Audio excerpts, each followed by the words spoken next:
Hey guys, Doug with Nomadic Rifleman here. I have all of some of the stuff that I carry on a day-to-day basis laid out in front of you. I wanted to take a moment to talk about them and why I'm carrying what I'm carrying. This isn't meant to be definitive. It's just the reasons that I'm carrying the stuff I'm carrying. This is stuff I carry every day. Obviously, like my keys, ID, and stuff like that aren't in there because that's given. Um, but I wanted to go over what I'm carrying, why I'm carrying it, and just kind of give some input into how to go about these things. So first off, just like I talked about with the rifle stuff, you need to figure out what your intent is and then carry around that. So for me, I'm not so much concerned about personal defense as much as I am about defending the lives of the people around me. So I tend to carry full-size guns or close to it, like the Glock 19, where it's a compact gun. I haven't had any issues carrying the Glock 19 or Glock 17. I'm about 5'10". I weigh like 160 pounds, pretty small dude. And if I can get away with carrying a Glock 19 or Glock 17, I don't see any practical reason that you can either. So as far as the smaller guns like the Glock 43 there on the far right, there's nothing wrong with those. If you're concealed carrying for personal protection, there's absolutely nothing wrong with those smaller guns. And regardless of context, I would rather you carry something smaller like that than not carry a gun at all. So if you're not going to carry a gun straight up, if it's not easy to carry, then go ahead and get the Glock 43 or the 365 or the 43X, whatever the heck. Just make sure you're carrying something and you're training with it. But I do tend to carry the duty sized guns, and it is my opinion that is the way to go. As far as the snazzier stuff, I think a weapon light's a good idea. As far as optics versus irons, I don't personally have any complaints just running irons. I'm using the RMR right now, just kind of get a feel for it. There's definitely some pros, definitely some training curve. But as long as you're training with it, it really doesn't make that big of a difference. The only huge difference I've noticed with RMR is how much simpler it is to shoot at distance. Outside of 25 meters, the RMR starts making a pretty darn big difference, and it's a lot simpler once you get the dot. Anyway, then as far as flashlights are concerned, I've just got the one that's in my pocket today. This is a Streamlight Pro. Let's see if I can get this to. This is a ProTac 2L. It's a pretty nice flashlight. You can see this one has some. Let's see if I can get this thing focused. Has some wear on it, but it's been a very serviceable flashlight. Since I am carrying a weapon light, I am not as concerned about the brightness of my EDC light, my handheld, because if things go lethal force bad, then I'm going to be using the X300, obviously in a safe manner and not pointing it at people that aren't threats and whatnot, but you have to be cognizant and train around those things. For a knife, I'm carrying the SE Camplor. I think it's a 3-inch blade. I am a huge fan of this knife. It has been incredible. It wears beautifully. It's easy to sharpen. It's the people I bought it from actually took vegetable oil and soaked the sheath in it. So I've not had to do any kind of weird maintenance with the knife to keep it from rusting. It just simply works, and it's there, and I use it, and it's amazing. As far as tourniquets and medical equipment are concerned, I used to carry more. I've stopped doing that because I do carry a EDC bag that has medical equipment in it. So I am just carrying a tourniquet because I have everything else nearby. This is a soft T wide. It's what I would recommend for EDC for most people because it's fairly small and convenient to carry.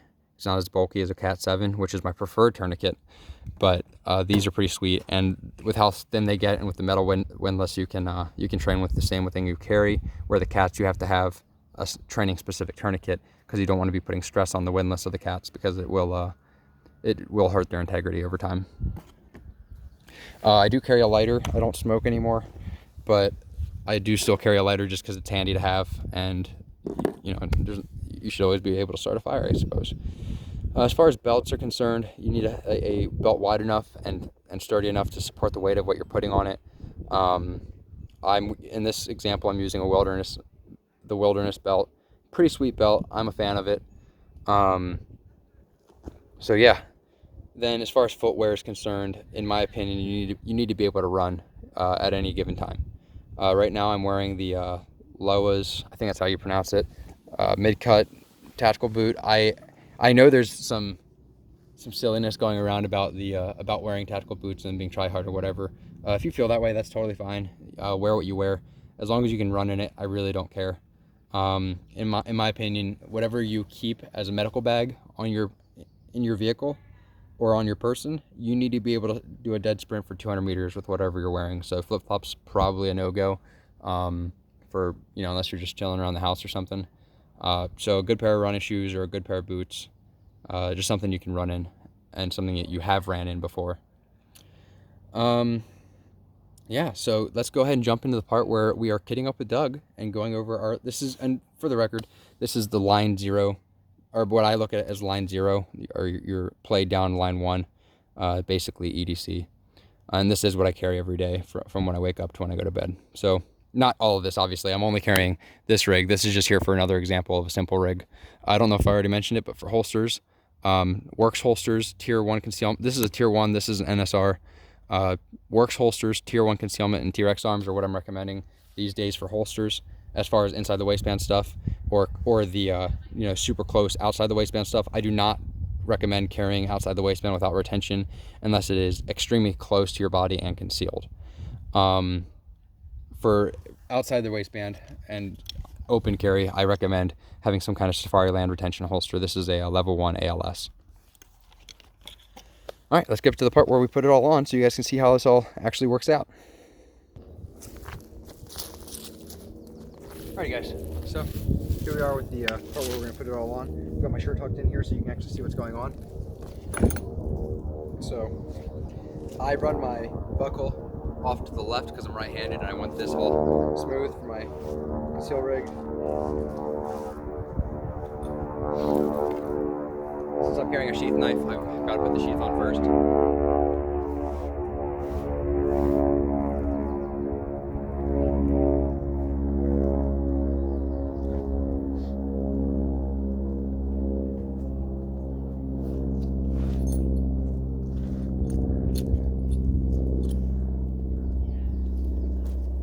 So with the holster, I don't recommend putting on the holster and then inserting the weapon. I prefer to holster the whole system together. It's a little bit safer and just cuts down on the unnecessary weapons handling. So you stuff it in, pop the clips. A note on clips, I do prefer soft loops like this because they are a little bit more secure. I have not had, I haven't had any issues with the clips as long as you get them seated. There's actually a nice, I don't know if you'll be able to hear it. There's a nice little click there when you do seat them, and once it happens, I have not gotten this to come undone ever. And then as far as this versus so as far as having a full-blown appendix rig like this versus having something like this, I do much prefer the rig at this point. I was always running this and then one of the mag caddy, the NSR little mag carriers next to it, so it was functionally the same. However, this platform provides some extra rigidity that I really, really enjoy. So when you go to get your weapon out, it's always in the same place every time, and you don't have any issues. And then your magazine's the same thing, where it's always in the same place. So you can do the, if you need to do a top-off reload or a 1-2 reload or whatever you want to call it, you can do so pretty simply. And you really don't have to think about it once you get used to the motions. So I really enjoy it. Oh my. But anyway, so that's how I'm carrying these days. Then as far as tourniquet, so I don't know if you can see, hopefully you can. I wear the 511 strikes most of the time because they just simply work for me. They're super comfortable. So I keep the tourniquet in the back pocket inside the left cargo pocket. Then weapon light on the offhand side. And then lighter is already in my pocket, but it just goes in there.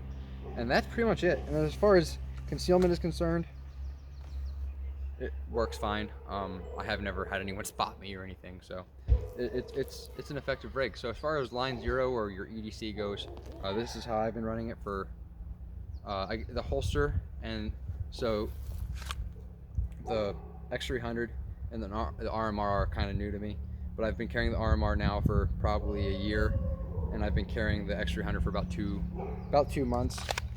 And It works fine. I was worried about it being uncomfortable. It's really not that bad. You get used to it rather quickly. Quick note, when you go to sit down in a vehicle or at a chair or something, if you're gonna be sitting down for a prolonged period of time, it's not a bad idea to kind of just grab your belt and just pick it up a little bit. So when you sit down, because what you're doing, so right now, the bottom of the weapon light is right about here. And what you're doing when you pick it up is raising it so that when you sit down, it's not pressing down into your femoral artery right there, because that can get pretty annoying, especially over long periods of time. Yeah, that's pretty much it. And then, you know, wearing clothes, wearing good closed-toed shoes that you can run and sprint in. I had a situation recently where I had to do about a 200-meter sprint to an accident that had happened with my medical bag. So you need to be training that stuff. And the first time you run in 6 months probably shouldn't be to someone that's potentially injured. So yeah, don't do that. I didn't, thankfully. But you know, you should be doing physical training as well as your gun stuff. It's just as important, if not more. But yeah, this has been Doug with Nomadic Rifleman. If you guys enjoyed this content, I would really appreciate you considering subscribing and sharing my content so other people can see it.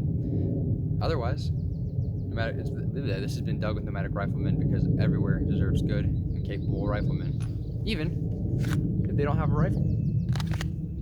Y'all have a blessed day.